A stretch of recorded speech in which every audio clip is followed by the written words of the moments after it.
Ce journal vous est offert par CET Congo, Société d'ingénierie civile.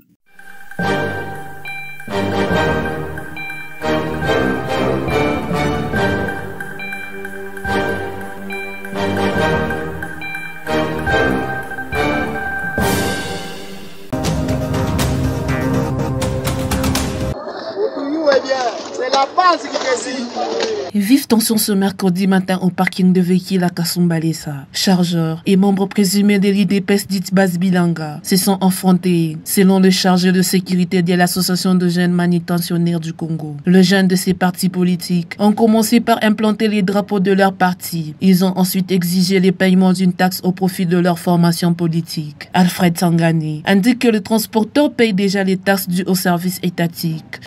Je vous explique le problème qui vient de se passer au niveau du parking ce matin. C'est vers 10 h, ça a commencé. Les militants de l'IDPS Bilanga sont descendus au niveau du parking et mettre leur drapeau. Ils commencent à demander, à taxer le véhicule, à taxer leurs taxes. Après les taxes de mairie, il y a une taxe aussi qui s'appelle la taxe de l'IDPS. Ils ont commencé à forcer les chauffeurs à payer ces taxes là-bas. Mais or qu'au niveau du parking, nous avons une taxe qui s'appelle le taxe de la mairie. Et eux aussi viennent d'installer leurs taxes au niveau du parking. Alors quand ils ont commencé à installer leurs taxes, les chauffeurs sont commencés à se soulever. Et même, ils ont commencé à se battre avec des chargeurs au niveau du parking pour que le chargeur ne puisse pas charger le véhicule. Parce que le chauffeur doit d'abord verser cet argent pour la taxe de l'IDPS, afin que les chargeurs puissent charger leur véhicule. C'était comme ça. Le paiement de taxes illégales est récurrent dans la ville de Lubumbashi. Nous sommes à distance à Loko, comme on en arrive. Le quartier Maembe et Briquet de la commune annexe font face à une insécurité grandissante. Les habitants accusent les forces de l'ordre d'être à l'origine de cette situation. Eric Anke habite au quartier Briquet.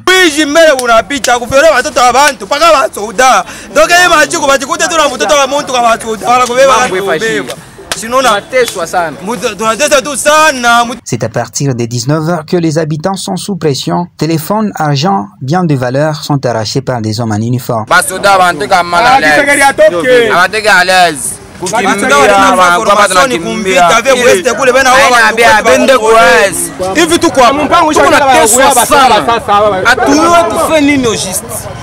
que tracasserie n'a pita. Et quoi Moubantou, comme Basoda, bon, n'a baigné par tout le terre. Même façon.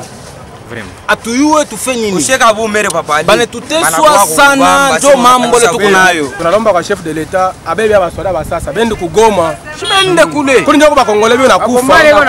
Tuma tuwe basoda atakombana mi civil.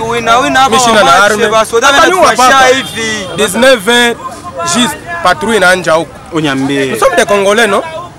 Tumba Congolais. 19 h juste patrouille na anja. Atoshakala pampango bana uchomoke. Voilà. Les quartiers Briquet et Maembe ne sont pas urbanisés. Le Premier ministre a déposé sa démission ce mardi entre les mains du président de la République. Samalou Kondé ainsi que quelques-uns de ses ministres ont vu leur mandat validé à l'Assemblée nationale. Le Parlement leur avait donné 8 jours pour choisir entre l'exécutif et le législatif. Le Premier ministre a fait le choix de l'hémicycle du Palais du Peuple. Par voie de communiqué de presse, le président de la République, via son directeur de cabinet, a autorisé au Premier ministre et son gouvernement à expédier les affaires courantes. Pour motiver sa décision, le président Félix Tshisekedi évoque la situation particulière qui traverse les pays. Pour rappel, les ministres avaient adressé une requête à la Cour de cassation pour que lui et ses ministres élus cumulent leur mandat parlementaire et leurs fonctions gouvernementales. La plus haute juridiction lui a refusé cette requête.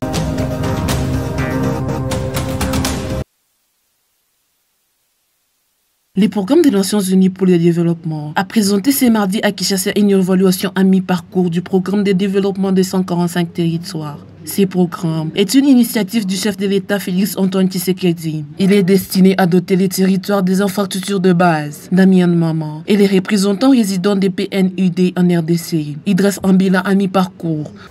Et quand on sait que Une personne employée aide ou nourrit d'autres personnes autour, la famille, les enfants. On est en train de parler d'à peu près 250 à 300 000 personnes directement touchées par l'emploi qui est créé. Et ça, on n'inclut pas encore les fournisseurs de ciment, les transporteurs et tous ceux qui sont impliqués dans la chaîne logistique de la construction. Jean-Philippe Moukwaki coordonne les comités techniques de suivi des PDL 145 territoires. Il s'est dit satisfait. PDL 145 territoires est en train d'avancer, est en train d'atteindre de très bons résultats. Nous avons déjà les volets 1 de la première composante, c'est-à-dire qui se focalise sur la construction des écoles, des centres de santé, des bâtiments administratifs pour les territoires. Daniel Samba Moukoko, le chef de mission de suivi de ces programmes. Selon lui, le niveau d'accès aux infrastructures de base est encore faible dans les territoires. Les 145 territoires visent à ce que les paysans, essentiellement en milieu rural, aient les moyens nécessaires pour accroître leur production, accroître leur productivité, de manière à ce qu'on ait des économies locales un peu plus dynamiques, plutôt que d'assister à ce que nous appelons des îlots de pauvreté, qui sont d'ailleurs déconnectés les uns des autres parce qu'il n'y a pas de routes qui le relient. Pour le moment, les PDL 145 territoires est exécuté dans 9 provinces. Depuis 5 mois, le quartier Maembe dans la commune annexe fait face à la pénurie d'eau potable. Les robinets sont à sec. Les habitants recourent au puits de fortune pour couvrir leurs besoins de boissons et de ménages. Alphonsine Moana fait part de ses difficultés quotidiennes pour avoir de l'eau.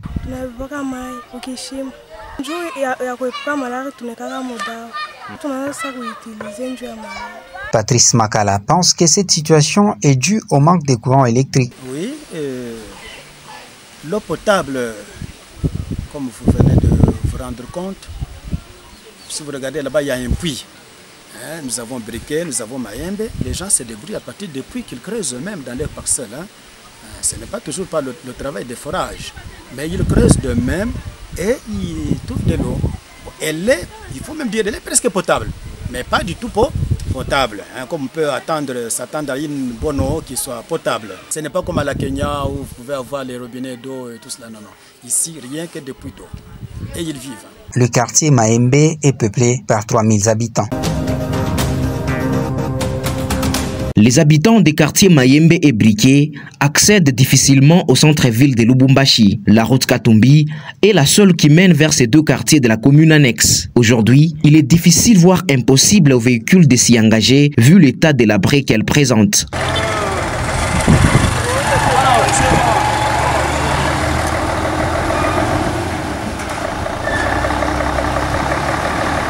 Cette situation déplaît aux habitants de ces coins.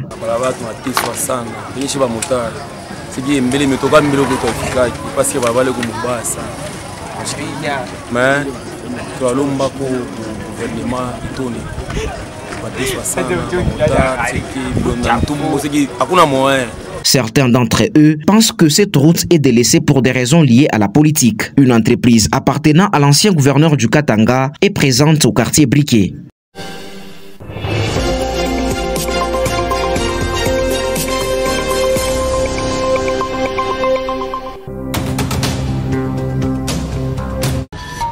Ce journal vous est offert par 7 Congo, Société d'ingénierie civile.